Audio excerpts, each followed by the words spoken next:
102 days away from the largest tax hike in our history, yet Congress has made little progress in dealing with the expiring Bush tax cuts. And this week, they're in D.C. for less than 2 days. Will anything get done? To Republican Congressman Shadegg from Arizona, who is not running for re-election. So, we get the most truthful answers from the men and women who are not up for re-election. So let's hear it, Representative.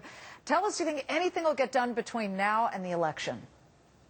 Well, first of all, I think it's bizarre. I think your point's well taken. Here we are on the verge of this gigantic tax increase, and we're doing nothing. Will anything get done? One thing is clear. Nothing will get done before the election. And you have to think about that. Okay, so we're on the precipice of this huge tax increase, and the ruling party is saying, trust us. Re-elect us in this election in November, and we'll take care of not raising your taxes during the month of December. I think that's a little bizarre.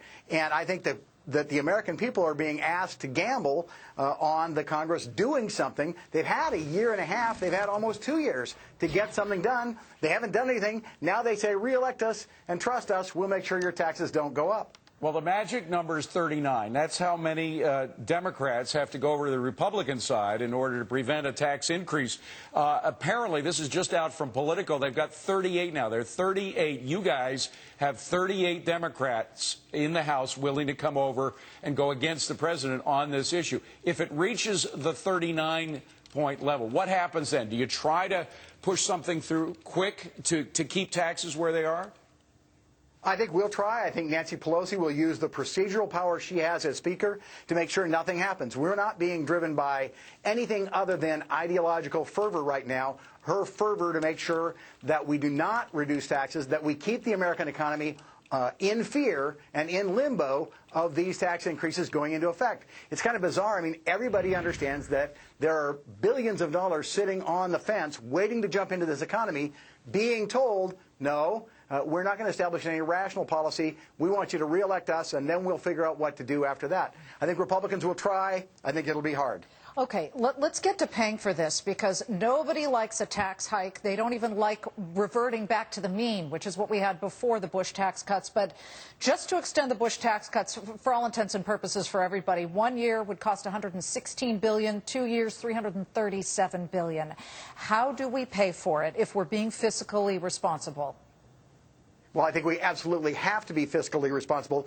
And indeed, that's one of the things that's going to come out of this election. I think people are more scared about spending than anything else. How do you pay for it? We've got to roll federal government spending back to prior to the recession, prior to this downturn in the economy. Roll it back to spending levels of 2008, maybe 2007, which we can do and which would not destroy the economy. Indeed, back in 1995 and 1996, when my class came in, we leveled out federal spending for 2 years, and the economy boomed. I think the fairest way to do it is to do an across-the-board cut so you affect everybody the same. And back in 94 and 95, that's what the American people told us they were willing to do. People who said, look, I have the most important program in all of federal government, but if you'll cut my program the same as you cut every other program, or for that matter, just don't let it grow any faster than the others grow, then I can accept that. And I think that's the way to handle this. Congressman Shadegg, Republican from Arizona, what are you going to do once you left Congress? Try to straighten the place out from the outside. All right, best of luck to you. Thank you, sir. Does that mean lobbyist? Thank you.